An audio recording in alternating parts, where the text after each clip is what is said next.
Tens o melhor e o pior de mim. Bueno, un placer que uno se da cada tanto. Estamos con Florencia Coll. ¿Cuántos años, compañeras? 14 años y le decía a mis amigas... Y así como que sí nos abandonás. 14 años compartiendo y le decía a una amiga, háblame de sororidad. Que mi ex jefa, hasta hace un par de meses, me invita a su programa. Eso es aprendizaje, eso es amor y eso es laburo diario y de poder trabajar con libertad, trabajar con conocimiento de lo que es el periodismo en su conjunto, que yo en este momento estoy como revolucionando y cambiando un poco de formatos. Florencia trabajó todos esos años con nosotros. Todas las notas, o muchas de las notas que se emiten en los noticieros nuestros las hacía Flor. Y ¿cómo te cambió la cabeza cuando te fuiste a Europa, a España? Digo, que genera esto, ¿no? Bueno, volví, renuncio y emprendo otro proyecto.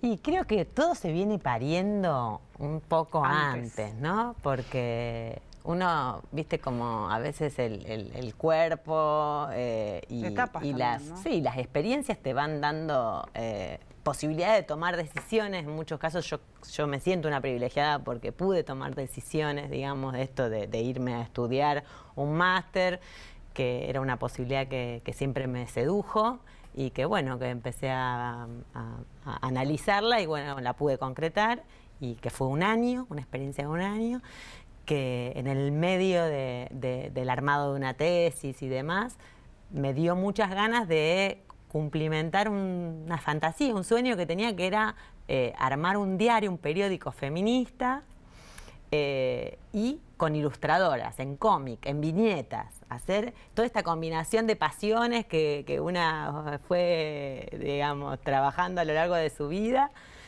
Y bueno, vinculada también haciéndose cargo de algunas experiencias, porque viste que uno siempre se tira bastante abajo, no voy a hacer esto porque no va a estar bueno, no, es medio no sé qué, no cierra. Bueno, en este caso fue en diciembre empezar a proyectarlo, hablar con ilustradoras, porque es una propuesta muy colectiva que incluye hoy a 34 ilustradores, ilustradoras, sobre todo, feministas con perspectiva de género, que son de Argentina, principalmente Rosario, Buenos Aires, Córdoba, de Cataluña, bueno, principalmente Barcelona, Valencia también, Berlín, Perú y Uruguay. ¿A quién está destinada la revista? Está destinada a todas las personas que se consideren feministas, porque insisto que el feminismo es justicia social, bueno, antes que nada. Mira, la definición, eso te iba a preguntar, sí. ¿Qué es el feminismo? Y el feminismo para mí es eso, es una forma de vida que no fue siempre así, para mí. Yo me consideraba una persona primero feminista y femenina, porque tenía que como diferenciar ciertas cuestiones. Hasta que me di cuenta que no, que en realidad es una forma de vida y que para mí no es la necesidad de igualdad, es la necesidad de equidad en derechos. La necesidad de que podamos tener el mismo acceso al trabajo, a la remuneración, que no nos sintamos vulneradas en nuestros derechos más humanos y básicos, que podamos salir en la calle con tranquilidad y volver a nuestros hogares. Bueno, digamos, de eso se trata. Entonces, de la vida diaria. Como dice Bell Hooks, que es alguien que yo recomiendo muchísimo, todos deberíamos ser feministas. Tiene que ver con mirar hacia dónde deseo que vaya el mundo. Tiene que ver con varones y mujeres. Sí, sin lugar a dudas, porque yo no puedo pensar una sociedad, digamos, no estoy pensando una sociedad de mujeres, estoy pensando una sociedad de varones, de mujeres, de identidades diversas, de trans, de varón todo. Y mujer, exactamente, de eso hablamos de lo inclusivo, ¿no? Y hay datos además, o cifras, o estadísticas, si se quiere, para los hechos concretos, cuando vos planteás esto de la equidad. Días pasados, la semana pasada, en varios diarios de tirada nacional, veía la cantidad, por ejemplo, de mujeres que ocupan cargos jerárquicos en grandes empresas. los hombres nos arrasan, nos arrasan. ¿Cuál es la mirada sobre eso? ¿Es porque sos mujer y no llegás a esos cargos jerárquicos? Bueno, si querés te voy más atrás. Fíjate quiénes son las personas graduadas en las universidades y los porcentajes. A ver. Enormemente las mujeres son en mayoría, pero esto es, estuve trabajando en auditorías, en medios de comunicación, que auditorías es revisar cómo se construye una editorial, cómo son los contenidos, cómo se trabajan, si, por ejemplo, cuando hay trabajos estadísticos para reseñar en algunas informaciones, se pueden discriminar, por ejemplo, los sexos para saber que, por ejemplo, cuando hay desempleo, alguna situación así, una noticia económica, ¿dónde golpea más? ¿Por qué es necesario saber dónde golpea más? Porque también ese contexto va identificando situaciones que se van modificando. Hoy, por ejemplo, en Europa, el tema es que el desempleo golpea muchísimo más a las mujeres y que además las mujeres hoy son no solo sostenedoras de hogar, son las sostenedoras de todo un sistema de crecimiento vegetativo de adultos mayores que no están al cuidado de varones, están al cuidado también de mujeres. O sea que sumás algo que antes tampoco estaba contemplado, estaba naturalizado. Claro. Pero bueno, el crecimiento vegetativo llega incluso mucho más que acá. Digo, en Europa, digo, cuestiones que se analizaban también en estas auditorías. ¿Es un problema en todo el mundo esto de la equidad, si hablamos de feminismo? Sí. ¿O hay lugares donde es diferente y donde la cuestión cultural, porque evidentemente hay una cuestión cultural, que no podemos sin lugar a dudas. Todo hace que en algunos lugares sea más tremendo que en otros. Sí, sin lugar a dudas. Yo creo que sí, que es cultural y que es en todo el mundo. Lo que pasa es que no golpea lo mismo, no golpea del mismo modo. Por eso se habla de un feminismo necesariamente interseccional. Es decir, que vos no tenés la misma situación de vulnerabilidad, de falta de derechos si sos una mujer blanca, con recursos económicos y con una formación académica, ponele, y algo ligado a tu condición social. Si sos una mujer negra, o sea, que si estás racializada, si tenés dificultades económicas y si además tenés la religión musulmana, suponte, ¿no? La discriminación... Digamos, exactamente, exactamente. Donde vos la quieras mirar y para un montón Entonces también es necesario pensar una mirada de los feminismos, porque también hay muchas formas de acceder a esta situación que yo le llamo justicia social. ¿El varón acompaña? Yo creo que viene... Bueno, yo creo que si vemos los hechos que fueron mundiales, el último 8M, el paro internacional de mujeres que se dio en muchísimas ciudades del mundo, en ciudades donde además las situaciones de opresión y de vulnerabilidad para las mujeres y las disidencias sexuales son enormes y que estuvieron movilizadas y estuvieron en las calles, porque esta cuestión de ocupar los espacios públicos para muchos países sigue siendo muy complejo y creo que de a poco se va viendo. No sé si es un mayor acompañamiento, pero creo que de a poco una mirada introspectiva sobre cómo me paro en esta sociedad, donde necesariamente hay por lo menos un interrogante y hay mucho temor. Esto nos gusta cuando hablamos con nuestros amigos varones. Y digo, ni siquiera los machirulos, digamos, que comúnmente son los que tienen una resistencia a observar después este movimiento. Algunas cuestiones de pensamiento real, machista, que digo, incluso la tienen muchas mujeres. Sin lugar a dudas, porque es el sistema. Es como cuando dices, pero ¿cómo? Vos pensás de determinada manera y haces otra. Bueno, es el sistema, es lo que vos estabas diciendo de la cultura. Claro. Va a llevar mucho tiempo. Hoy se está hablando de la revolución de las hijas, por ejemplo. Digamos, en esta especie nuevas. Y la cuarta ola, se habla de que estamos dentro de una especie de cuarta ola, porque esto no es nuevo, esto viene de, a ver, más allá de la sufragista, tenemos que remontarnos a cuántas cosas tuvieron que ir sucediendo para que estemos pensando hoy esto y que estemos peleando por por ejemplo, la despenalización del aborto, entre otras cosas. Iba a eso, ¿no? Acá se dio un debate muy arduo sobre el tema de la despenalización del aborto, que finalmente no fue, pero queda abierta esa instancia, ¿no? Me parece que no es una pérdida, al contrario. Sin duda. Es un avance, ¿no? Piensa lo mismo. Entre algunas de las pancartas o frases decía, es mi cuerpo, mi decisión. ¿Compartís? Sí, sin lugar a dudas, porque creo que también lo que se pone en jaque y lo que tanto molesta es que podamos decidir sobre nuestro placer, sobre el goce, algo que estaba instalado sobre la decisión de los varones, digamos. Ayer estuve escribiendo una nota sobre eso, por eso la tengo muy presente.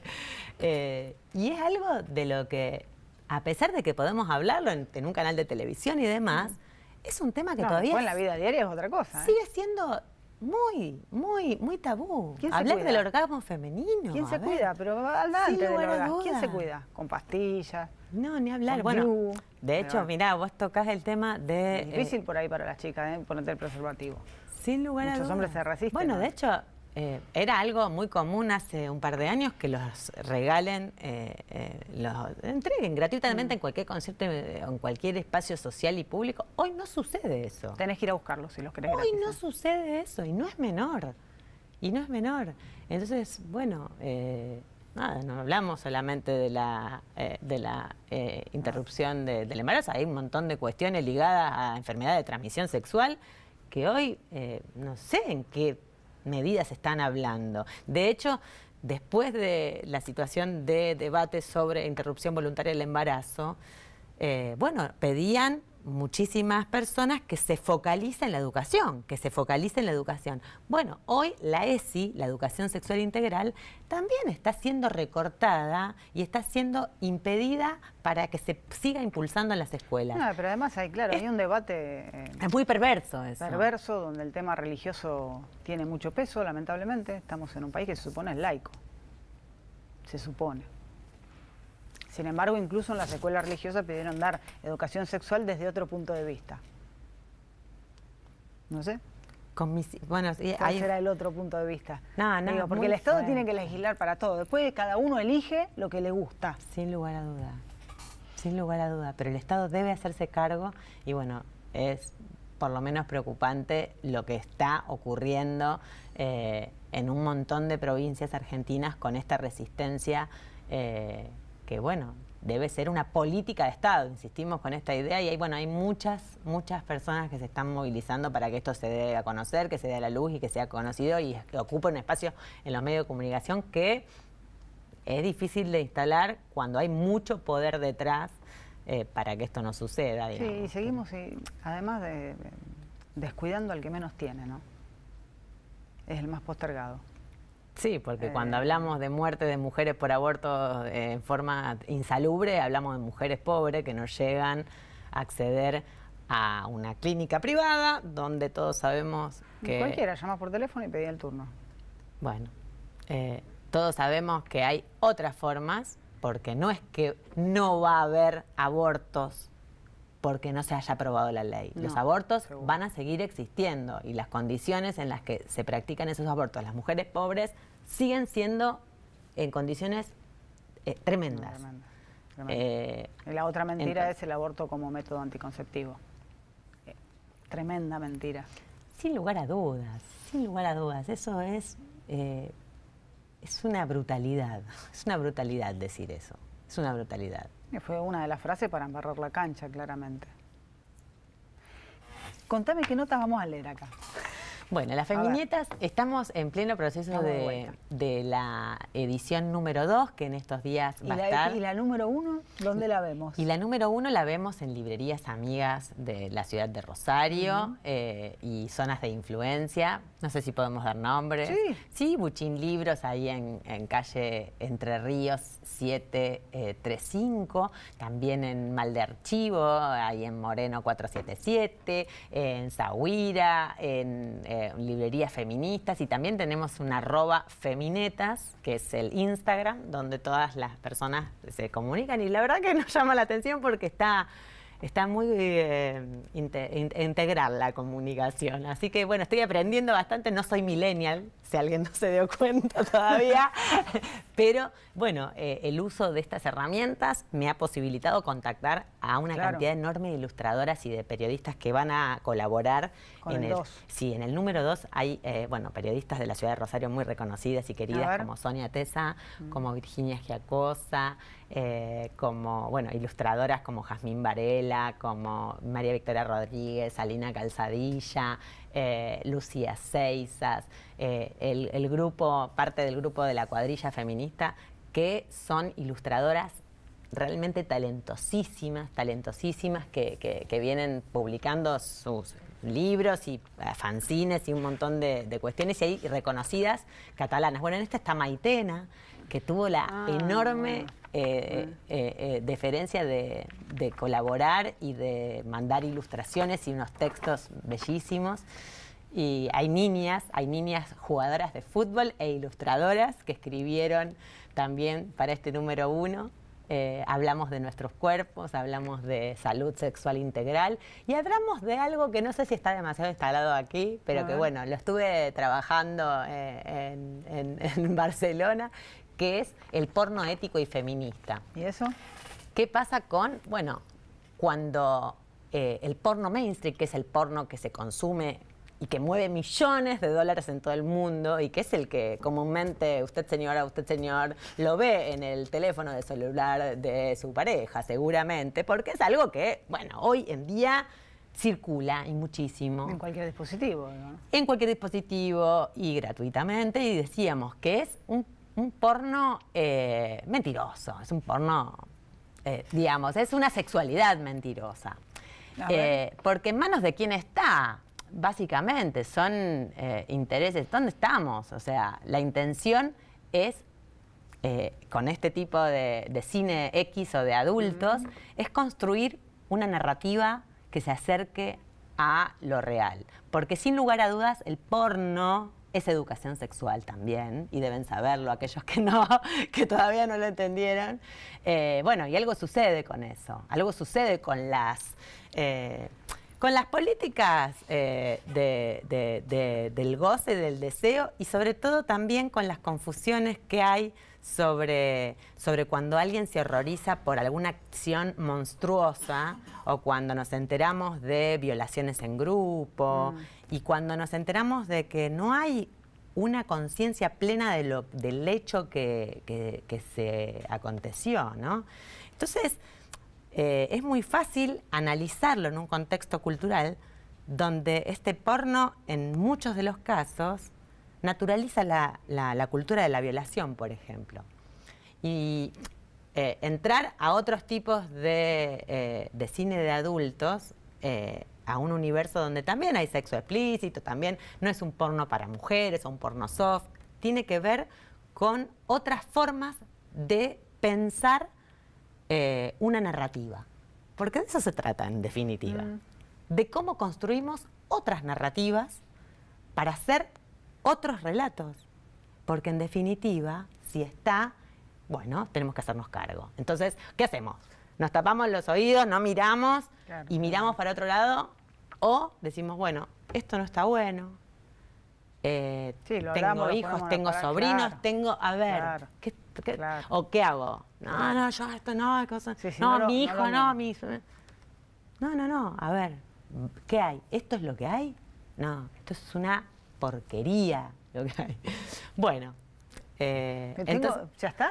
Me quedo sin tiempo, pucha, bueno. Para el 2 te vamos a volver a traer. Interesante. Te voy a decir que hay una entrevista a una pionera del porno ético y feminista que se llama Erika Luz, y bueno. ¿Cuándo sale la 2?